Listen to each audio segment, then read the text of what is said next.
All right, crew, let's go into this discussion now we can take our partial derivatives or derivatives of our functions of multiple variables. And now just like in our Calc 1, right, once we get used to the derivatives, some applications, the application finding the maximum and minimum of our function. In this case, we have a function of several variables. We're looking at that surface that it starts to create, right? So now we're looking at that peak, that valley, more realistically, okay, on our surface, finding that maximum minimum, finding that peak of the mountain for sure, okay, finding that lowest point of our valley of that surface and identifying those using our derivative, okay? So I'm going to start to share my screen or the dot cam, and we'll get going with the work in.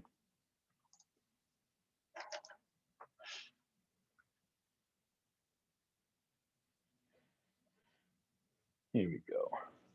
All right, here we go. Minimum still, right?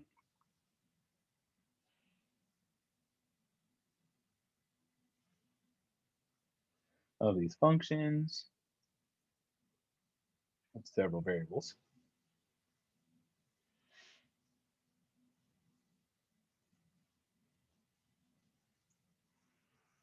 Okay. So like I've mentioned, I'm going to keep on repeating it. Remember, recall back from our Calc 1 days, Math 28 here at MPC, right? To find a max or minimum of a function, right? What we need to do, we first find our critical numbers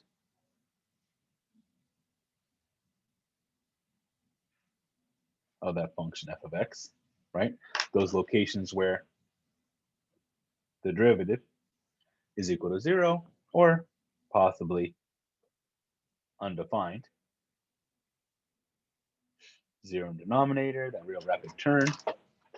We start to look at those locations to get these critical numbers, critical values also identified, right? And then in that discussion, if we have this closed interval that we're looking at, then we can see where we're equal to 0, and we can start to compare results of that function at our critical numbers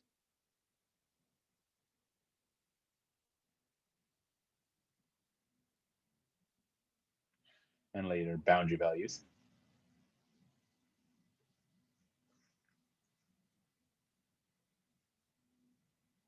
Okay. And we can use that second derivative test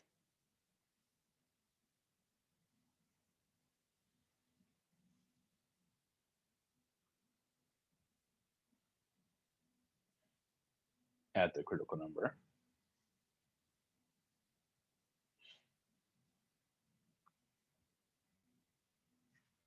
to classify as those maximums or minimums, right? If our second derivative is positive or concave up, then that's going to be a minimum. If it's going to be negative, that second derivative, concave down, then it's going to be at a peak, right? That critical number is at the top, it's a maximum, that discussion, okay? So now, with that in mind, right, reflecting back on that,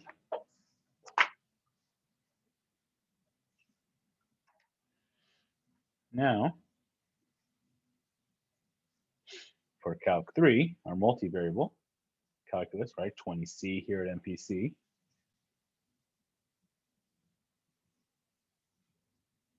we can use our partial derivatives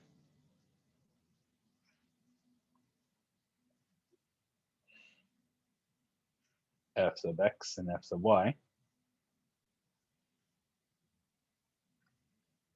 to locate critical points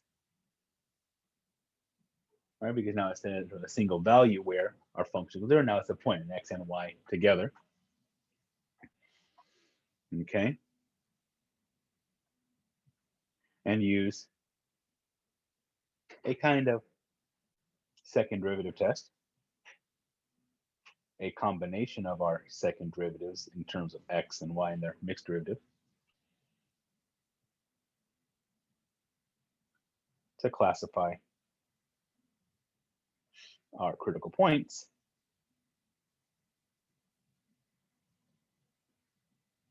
as max or minimums, or possibly neither. Just like we have those kind of inflection points, those places where we get our derivative equal to 0, but it's not necessarily a max or a min, right? We get that little place where we level off and we continue to climb afterwards. Thinking about like x cubed, for instance. We might get a max and min or neither, just a place where our derivatives have to be 0, where we level off. Okay. And so with that said, okay, so first up, finding those critical points. Okay, so our critical points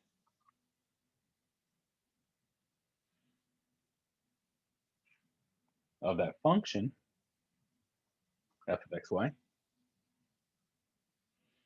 are values a and b, right? These points a and b, such that both our partial respect x is equal to 0 and our partial respect to y is equal to 0. So this kind of leads us to needing to solve a system,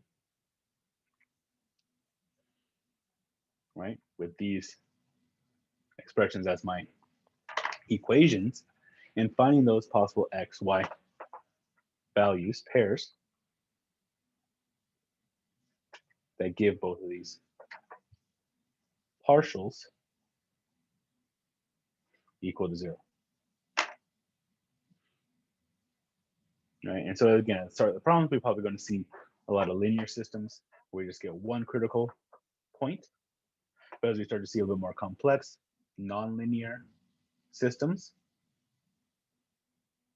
we might get of expression to use for x, okay, as long as x is equal to twice the y, right? That would be a critical point along that pathway, okay, or multiple kind of quantities that could satisfy. And that just comes up in solving that system. So a lot of factoring and kind of substitution comes in finding those points. And then once we have those critical points, right, we can start to plug in, kind of like we did in the beginning of Calc 1. Look at your endpoints, look at your critical numbers, plug in whichever number is the highest result, that's your maximum, the lowest or minimum, we can see where that occurs. Similar here. Now, if we define our domain to be in this like closed location, right, along some rectangle in our domain, right, from x is 0 to 5, y is between 0 to 4, whatever it might be, we can look at those points along those boundaries and see what that max or min might be. Compare that with our critical point that's inside that domain, and away we go. Okay. Or likewise, when we start to see more general kind of more complete domains instead of just limiting to a certain region, then we have our second derivative test.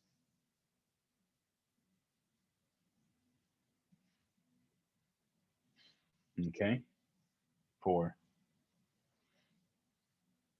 those functional multiple variables. So suppose we can find our second derivatives of that function, right? Our second derivative all with respect to x, take the derivative with respect to x, then take it again with respect to x, y, and take the derivative again with respect to y, so that's second derivative in terms of y. And then also those mixed partials. But most often for us with those functions, those two are going to be equal.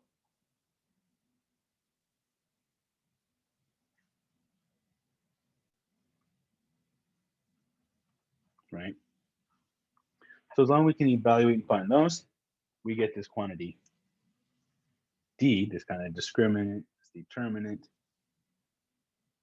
or D at A, B, when we start to plug in a particular point, is going to be equal to our partial, our second partial, respect to X at AB, times our second partial respect to Y at that point, minus that mixed partial at AB, that quantity squared. But again, that's just the same thing as taking the product of those mixed partials, but most likely they're going to be equal. So we can get that quantity computed. And so we're kind of looking at, if you will, right, these signs, positive and negatives of our second derivatives. And kind of thinking about that, if we get like positives, right? A positive second derivative is opening upwards. Positive for Y as well, opening upwards in the Y direction.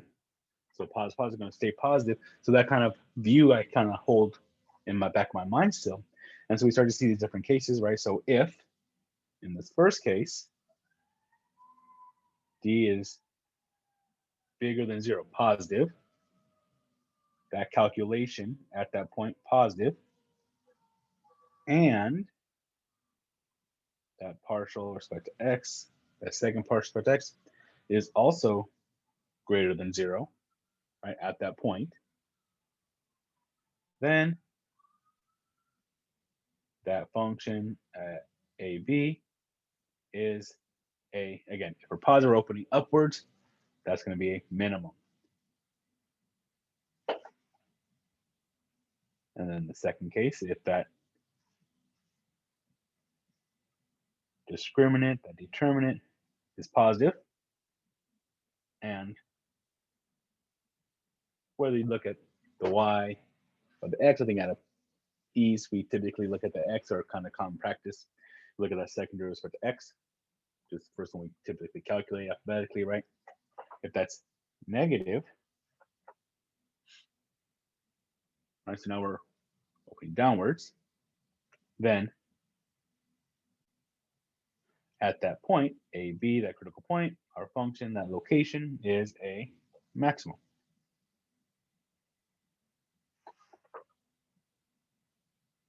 But this last part, if that derivative discriminant, is negative,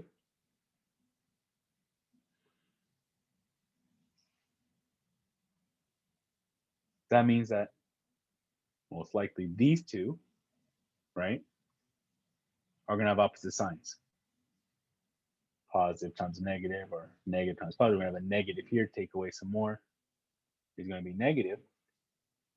Then, if those have opposite signs, think about it. One's opening up, one's opening down. All right, it's kind of going opposite. That's going to be what we call, right? Then, at that point, is not a max or min. Okay, not a maximum or minimum. Typically, we kind of call this a saddle point. Right, like our hyperbolic parabola, that Pringles chip, right? That potato chip look, the saddle for riding a horse. Okay, one side is arcing downwards, one side is arcing up. So at that point, at the top where our derivative is equal to 0, that's that one place where we kind of flatten out, the peak on one side, the trough on the other. But depending on which way we face, right, it might be the top of that side, right, fall down in either direction. But if I look my other direction, then I'm at the bottom, I have to climb up to get out of it, right? So it's a saddle, it's this mixed point. We're flattened out, but we're not a max or min, okay? And so as we go through, there's a lot of just kind of calculation, looking at those instances, and I'll write up some examples to put online for you to follow for locating and determining these max and mins, okay? All right, I'll stop there, introduce that process. I'll write up some examples for you to review.